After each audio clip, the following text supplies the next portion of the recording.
These are not nearly as much fun without a classroom in front of me to interact with. Here we go. Question 12. Solve the equation sine 2x equals cosine x, giving all exact solutions.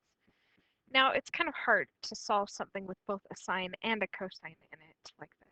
It's easier if we have everything in terms of sine or cosine, or if we can do factoring so that each factor has only sine or cosine in it. Also, the other problem is we've got a double angle here and a single angle here. It's going to be better if everything is in terms of one angle or the other. Obviously, it's going to be easiest to change this using a double angle identity. So let's start there with 2 sine x cosine x equals cosine x.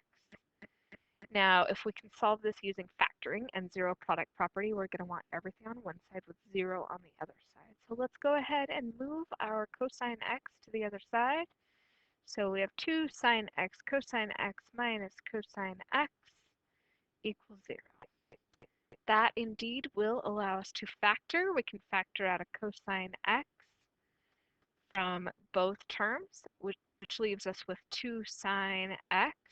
And when we divide out negative cosine x by sine x, we're left with a 1, so it's minus 1.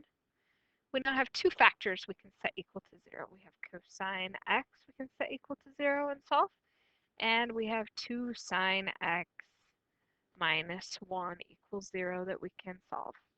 So the first one, cosine x equals 0. There are 2 places where cosine equals 0.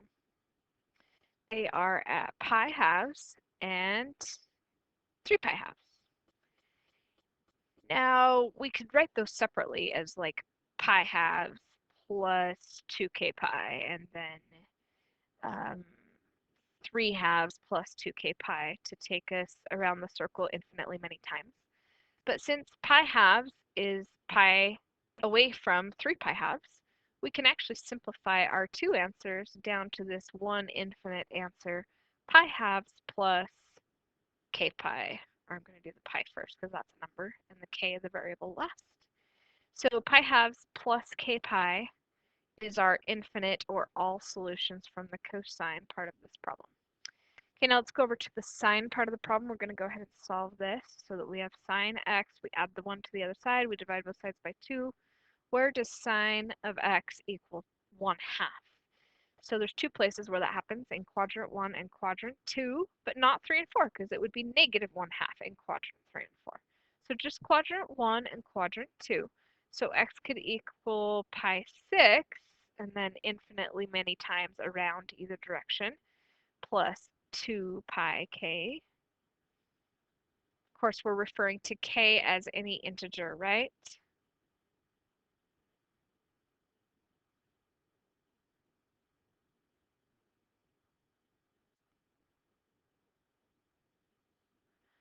All right, so then the other possibility is quadrant 2, where we can do 5 pi 6 plus 2 pi k. So that concludes all possible answers to this problem from both pieces set equal to 0. Question 13, solve the previous equation giving the exact solutions which lie in the interval 0 to 2 pi. Well, fortunately for us, we have not done much of anything to go beyond this 0 to 2 pi. So we have pi halves when k equals 0.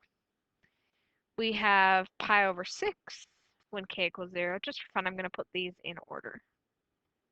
So we have quadrant 1, we have a quadrantal angle, and then we have quadrant 2, 5 pi over 6. Now let's not forget if k equals 1, we also get 3 pi over 2, where cosine can also equal 0. We can't use k equals 1 in either of these because that would give us angles that are bigger than 2 pi. So our answers from 0 to 2 pi are pi over 6, pi over 2, 5 pi over 6, and 3 pi over 2.